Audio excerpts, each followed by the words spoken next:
Baga ebla kudashan guyyaa gootota Oromoon isiin ga'e jenna akka moltaan kabajamtoota dhaggeeffattoota keenya oduu sa'aatii kanaaf qabnu isinitti himna.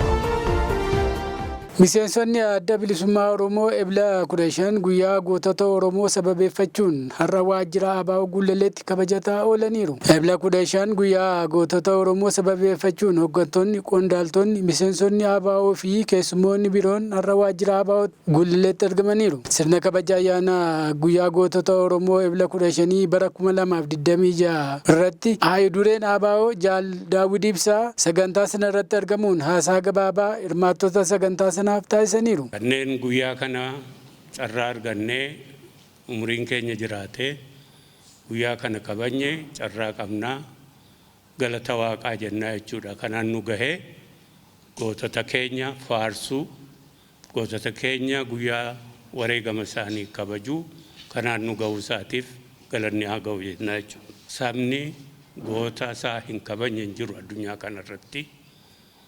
Goototi Oromoo guyyaa kana akka kabajaman dhaabni keenya waggaa meeqa fuuldura nu murteesse sabni kun goota isaa akka faarsu guyyaa kana nu murteessuu isaaniitiif nuti warra eebbifamoodhaa jennaa. Warra kana nu murteessellee kabajaa guddaan yaadannaa galata qabu jennaa jechuudha. Guyyaan kun egaa gidduu kanaatii jalqabee hanga darbutti guyyaa ulfaataa, guyyaa namoota hedduu haala rakkisaa keessa gaaffii uummata kanaa boolla keessaa baasanii ifa baasan, warra immoo sana duras gabrummaa jalatti hin kufnu jedhanii gootummaadhaan lolan kufan kumaatama yaadannaa jechuudha. Guyyaan kun guyyaa warra bilisummaaf wareegamanii fi warra bilisummaaf garbummaa jalatti hin kufnu jedhanii wareegaman akka yaadannu warra nu murteessan ammas galata qabu, kabajaa qabnaa fi fayyaa ta'anii jennaa jechuudha.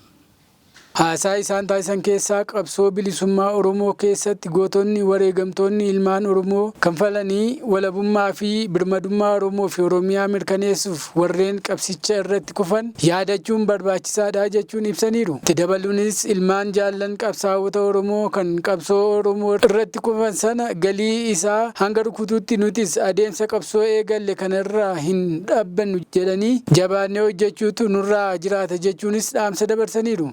Hirmaattota sagantaa sana keessaa namoonni tokko tokko kabaja guyyaa gootota wareegamtoota Oromoo ilaalchisee dhaamsa gabaabaa dabarsaniiru.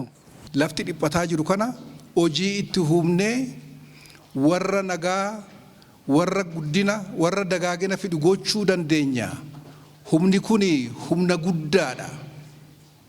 Leetanaal Jeneraal Taaddasaa Warradaa wayita mormiin itti ka'ee jirutti muudama isaanii falmatanii waamicha aangoo gadhiisuus morman. Pirezidaantiin bulchiinsa yeroo naannoo Tigraay Leetanaal Jeneraal Taaddasaa Warradaa mormii itti hammachaa jiru gidduutti muudama isaanii kan falmatan ta'uu ibsuun aangoo gadi lakkisuuf waamicha dhiyaate kuffisaniiru. Jeneraal Taaddasaan jijjiiramni hooggansa kamiyyuu adeemsa seeraa fi dhaabbataa hordofuu qabaa jedhaniiru. Leetanaal Jeneraal Taaddasaan akka ibsanitti gamaagama raawwii waggaa tokko bulchiinsa yeroo kan ministeera muummee Abiyyi Ahmedii fi qondaaltota mootummaa federaalaa duratti gaggeeffame irratti ajandaa ministeerri muummeetiin dhiyaate kan waraanaaf qophaa'aa jiru jechuun isaan yakke mormii sa'aatii dheeraa fudhatee uumeera. Kana malees mootummaan federaalaa boba'aa gara naannichaatti galu irratti dhorkaa kaa'uun isaa waraana banuuf kuusaa jirtu waan ragaa arganneef jechuun himata akka dhiyaate ibsan. Ibsa gaazexeessootaaf kaleessa kennaniin Leetanaal Jeneraal Taaddasaa Warradaa muudama isaanii akkuma lammii kamiyyuu kan dhaga'an ta'uu ibsuun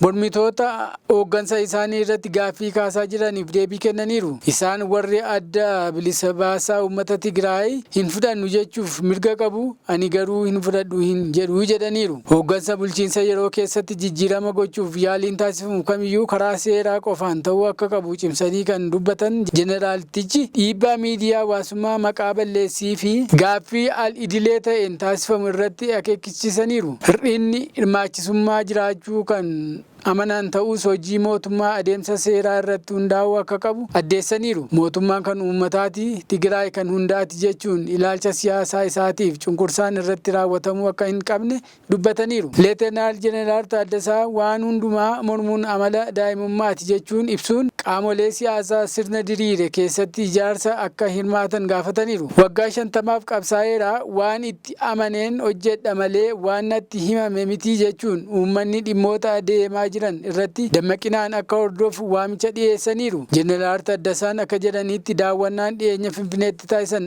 afeerraa ragaa qabu irratti hundaa'uun kan raawwatame yoo ta'u, gabaasa raawwii waggoota tokkoo kan dameelee bulchiinsa yeroo adda addaa irraa walitti qabame dhiyeessaniiru. Pirezidaantiin kun itti dabaluun akka ibsanitti qondaaltonni federaalaa marii irratti Tigraay waraanaaf qophaa'aa jirti fi meeshaalee waraanaaf oolan kuusaa jirti jechuun yakka dhiyeessanis isaan garuu yakka kana kuffisaniiru.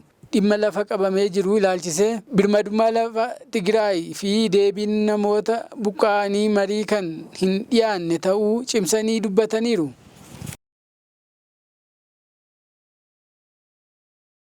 Oduu keenya itti aanuun jilli mootummaa Eertiriyaa marii dhimma walta'iinsa dinagdee cimsuuf irratti mari'achuuf Masrii Kaayirootti marii eegalan.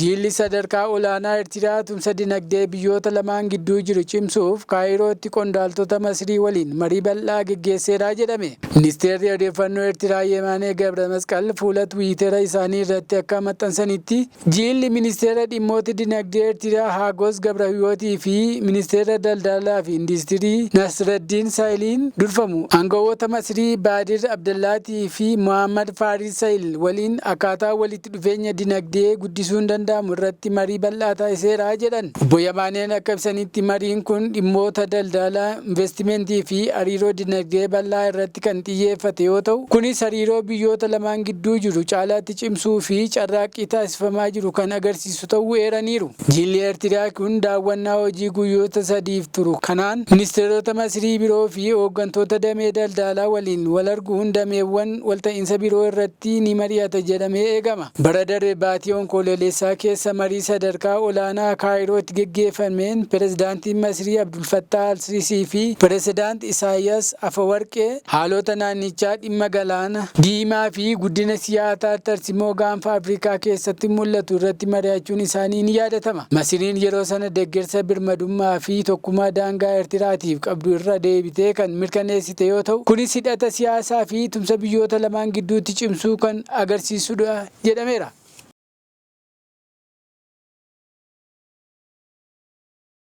Oduu keenya xumuraatiin Turkiin xiyyaarota waraanaa F-16 gara Soomaaliyaa Moqadishootti bobbaaftee jedhame. Yeroo mootummaan federaalaa Soomaaliyaa to'annoo isaa cimsaa akkasumas mormii naannolee irraa ka'u qolachuuf socho'aa jirutti, Turkiin xiyyaarota waraanaa F-16 Moqadishoo keessa qubsiisuun deeggarsa waraanaa biyyattiif taasistu haala olaanaan dabaluun ishee ibsameera. Dhaabbanni odeeffannoo waraanaa Jeenes jedhamu jalqaba irratti kan gabaase yoo ta'u, naannichatti tajaajilli oduu akka eebla 14 gabaasetti sochii xiyyaarota kanaa hordofee bu'uuraalee misoomaa baatiiwwan darbaniif buufata xiyyaaraa idil-addunyaa Adee keessatti geggeeffamaa ture kan akka bakka qubannaa addaa fi suphaa xiyyaarota waraanaa dabalatee xumuramuu ibsaniiru. Hooggantoonni Turkii akka ibsanitti xiyyaaronni kunneen hojii farra shororkeessummaa garee Al-Shabaab irratti geggeeffamu cimsuuf akkasumas nageenya galaanaa eegsisuu, keessumaa hojii qorannoo boba'aa galaana Somaaliyaa keessatti geggeeffamaa jiru waliin walqabatee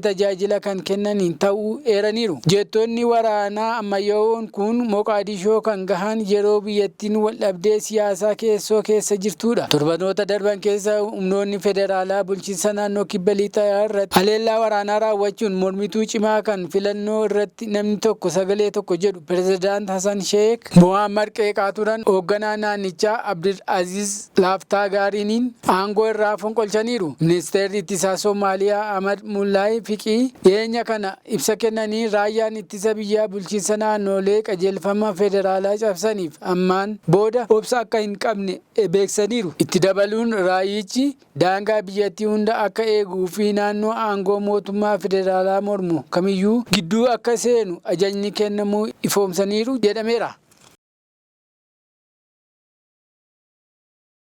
Egaan kabajamtoota dhaggeeffattoota keenya oduu isaatti kanaaf qabnu kanuma waliin turuu keessaniif guddaa galatoomaa jenna.